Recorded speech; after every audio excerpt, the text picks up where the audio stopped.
Khan sir के यहाँ हम बिना फीस दिए पढ़ते हैं, तू कितना बड़ा मास्टर हो गई लो। जब तक जिंदा रहेंगे हमेशा आपके साथ खड़े रहेंगे। जिस दिन आपका साथ छोड़ दिए समझ जाना कि ऊपर वाला ने हमें उठा लिया है। कभी भी हिम्मत नहीं हारिएगा। सबसे मजबूत इंसान कौन होता है? जिसका सपना टूट गया हो, जिसका दिल टूट गया हो, जिसके अपने छोड़ दिए हो, जिसका शरीर जवाब दे रहा हो, लेकिन फिर भी वो मुस्कुरा के कहे मैं ठीक हूं। आप अपने आप को कभी कमजोर होने मत दीजिएगा। आपके अंदर वो साहस है। ज्वालामुखी कई टाइप के होते हैं। हम लोग जब पढ़ाते हैं भूगोल में तो ज्वालामुखी पढ़ाया जाता है, उसमें कई टाइप के ज्वालामुखी होते हैं। उसमें एक ज्वालामुखी होता है सुषुप्त ज्वालामुखी, जो सोया हुआ रहता है। आप सब सुषुप्त ज्वालामुखी हैं, सोए हुए। एक दिन जिस दिन ये विस्फोट करेगा ना, पूरी दुनिया देखते रह जाएगी आप लोग को। आप सब लोगों को ये जिम्मेदारी है। जिन लोगों की पढ़ने की उम्र है वो पढ़ेंगे।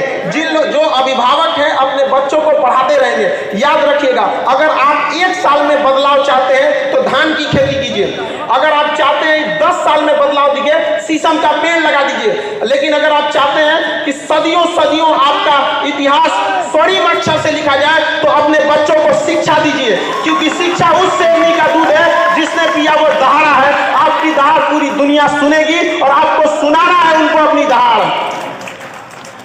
आप जैसे भी हैं, आप अपने आप में पूरी तरह से संपूर्ण हैं। आप कभी किसी से तुलना मत कीजिए, क्योंकि आप जैसे हैं वैसे ही सही हैं। क्योंकि जो कीमत ओरिजिनल की होती है वो डुप्लीकेट की कभी नहीं हो सकती है। आप ओरिजिनल हैं। कभी भी अपने आप को दूसरों से कम मत आकिएगा। आप में अंदर वो सहने की क्षमता है जो हम लोगों में नहीं है। इसीलिए भगवान आपकी परीक्षा ले रहा है। रेस में एक जब घोड़े को उसका मालिक जो उस घोड़सवार के पीठ पर बैठा रहता है उसको बहुत मारता है, बहुत तकलीफ देता है। उस घोड़े को नहीं समझ में आता है कि हमें मार क्यों रहा है, लेकिन हकीकत में वह उस घोड़े को जिताना चाहता है। तो भगवान भी जब आपको तकलीफ देना तो समझ जाइएगा कि आपका मालिक आपको जिताना चाह रहा है। और हिम्मत नहीं हारिएगा, क्योंकि कभी कभी गुच्छे की आखिरी चाबी भी पूरा ताला खोल देती है। कभी हिम्मत नहीं हारना है आप सब लोगों को। आप लोगों अभी आप लोग की बातों को नहीं सुन रहा होगा। बहुत सारी समस्याओं को आप लोग सामना करते होंगे। उन सभी लोगों से कहिएगा अभी आप कांच हैं इसलिए चुभ रहे हैं। जिस दिन आईना बनेंगे पूरी दुनिया देखेगी आपको, और आप सब लोग को बनना है आईना। हमेशा हम लोग आपके साथ खड़े रहेंगे। अपने बच्चों को कभी भी पढ़ने से पीछे मत खींचिएगा। लोगों के अंदर एक भावना बैठ गई है कि दिव्यांग कुछ नहीं कर सकते। अरे एक बार मौका तो देके देखो इनको। पैरा ओलंपिक में सबसे ज्यादा भारत के लिए मेडल किसने लाया? दिव्यांगों ने लाया। आप इसको करके दिखाएंगे, ये आपका अधिकार है और इसे छीन लीजिए। दुनिया में अधिकार कभी मांगने से नहीं मिला है, इसे छीनना पड़ता है। चाहे आजादी हो या अधिकार, उसे छीनना पड़ेगा। आप उसे छीनिए, हम आपके साथ खड़े हैं यहाँ पर। आप सब लोग कभी भी निराश नहीं होइएगा। हमेशा इस ऐसे प्रोग्राम में ऐसे जगहों पे जाते रहेंगे, अपने बच्चों को भेजते रहेंगे। आने वाली पीढ़ियों के लिए आप मिसाल बन के उभरिए, ताकि दुनिया देखे कि जिससे ऊपर वाले ने अन्याय किया उसने साबित कर दिया कि वो किसी से कम नहीं है। आप किसी से कम नहीं हैं। हमेशा इस चीज को याद रखिएगा, आप कभी भी किसी से कम नहीं हैं। दिव्यांग लोगों के साथ समस्या ये हो जाती है कि लोग उनसे जुड़ना नहीं चाहते हैं। समाज उससे कटा हुआ रहता है, इसलिए उनके अंदर ऐसी फीलिंग आ जाती है कि हम असहाय हैं। वो बेचारे लोग उनसे प्यार से नहीं बोल पाते हैं। तो आप लोग समाज के मुख्य धारा में जुड़िए। आप लोग को अपनी भाषा के थ्रू, अपनी समझदारी से उन लोगों को अपनी समस्याओं को समझाना है। भाषा का ज्ञान जिसको हो गया कि बोलना कैसे, ये बहुत बड़ी चीज हो जाती है। देखिए, हम 3 साल में सीख जाते हैं कि बोलना कैसे है, लेकिन जीवन भर लगा देते हैं ये सीखने में कि बोलना क्या है।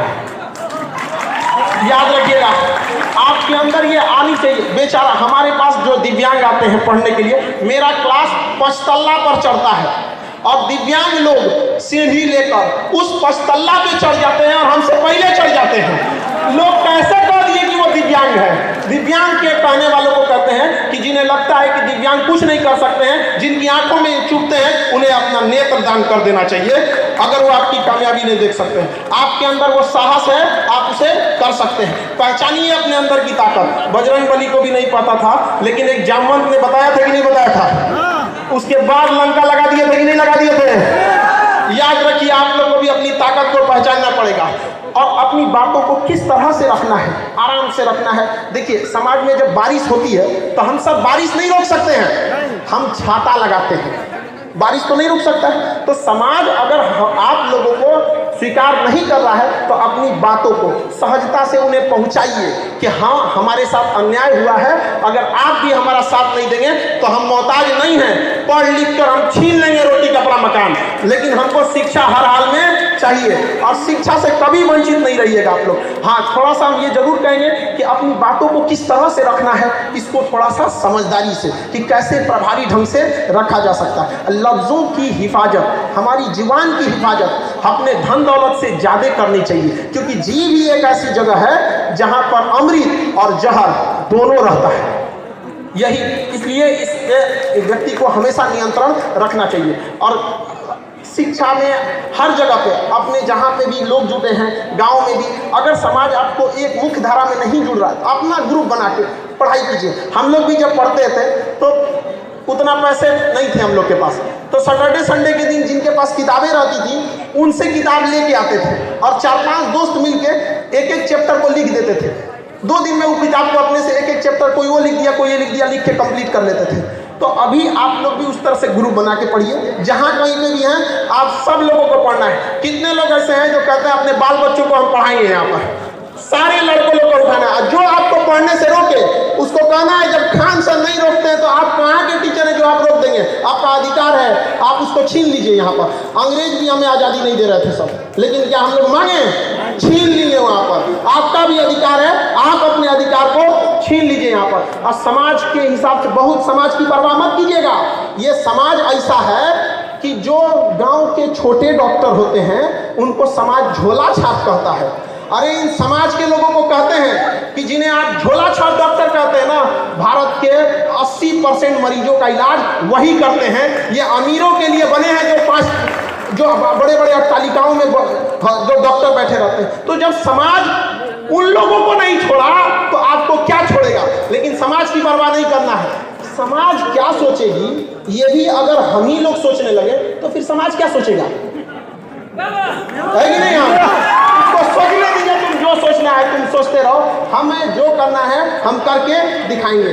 देखिए हमेशा जिंदगी एक रेस है, रेस चाहे घोड़े की हो, रेस चाहे गाड़ी की हो, चाहे रेस जिंदगी की हो, जीतेगा वही जो समय समय पर अपना गियर बदलते रहता है। तो गियर बदलते रहिएगा, जहां जरूरत 1 नंबर का 1 नंबर, अब प्रेम से ना मांगे तो टॉप गियर लगा कर रौंद देंगे, लेकिन आगे बढ़ने से कोई नहीं रोक सकता है। अगर रास्ते में गड्ढा आए तो छलांग लगाना सीखिए, छलांग लगाना सीखिए उसको, लेकिन कभी भी मंजिल से पीछे मत हटिए। यहाँ पर कभी भी किसी चीज को, जो विद्यार्थी हैं उन सबको यही कहना चाहिए कि किसी चीज को कल के लिए मत टालिए। जिसने कहा कल दिन गया कल, जिसने कहा परसों बीत गए बरसों, जिसने कहा आज उसी ने किया राज। आज से आप सब लोगों को आगे बढ़ते रहना है। और शिक्षा कभी गरीबी वगैरह आपका रास्ता नहीं रोक सकती है। जब हम पटना आए थे तो हमारे पास बहुत सारा विडम्बनाएं हुई, मेरे साथ भी कई लोगों ने छल कपट भी किया यहाँ पर। तो मेरे पास केवल 40 रुपए बचे थे। तो जब 40 रुपए लेकर खान सर बन सकते हैं तो आप में से भी कोई बैठा है जो नेक्स्ट खान सर बनेगा। यहाँ पर अपना हिम्मत कभी नहीं हारते रहना है। हम एक चीज जरूर कहना चाहेंगे कि हम आप लोगों से एक पहली बार ये बात हम सबके सामने रखने जा रहे हैं। हमारी दिली इच्छा है, हमारी हार्दिक इच्छा है कि चंद्रमा पर पांव अगर किसी दिव्यांग का पड़े तो वह भारत से गया हो दिव्यांग।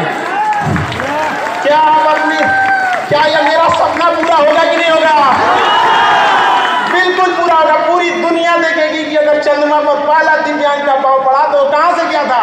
भारत से गया। इसलिए आप लोग को हमेशा निरंतर आगे बढ़ते रहना है। कभी भी याद रखेंगे, किसी के सामने बहुत ज्यादा हाथ भी फैलाने की जरूरत नहीं है। किसी को इतना भाव मत दो कि आपको रद्दी का भाव समझने लगे। आप में किसी की कमी है, अधिकार छीनना पड़ेगा। और हम यहाँ जरूर सरकार से भी एक बात मांग करना चाहेंगे कि अब तक महिला आयोग है, SC/ST आयोग है, अल्पसंख्यक आयोग है, दिव्यांग आयोग कब बनेगा? दिव्यांग अपनी बात कहाँ करेंगे?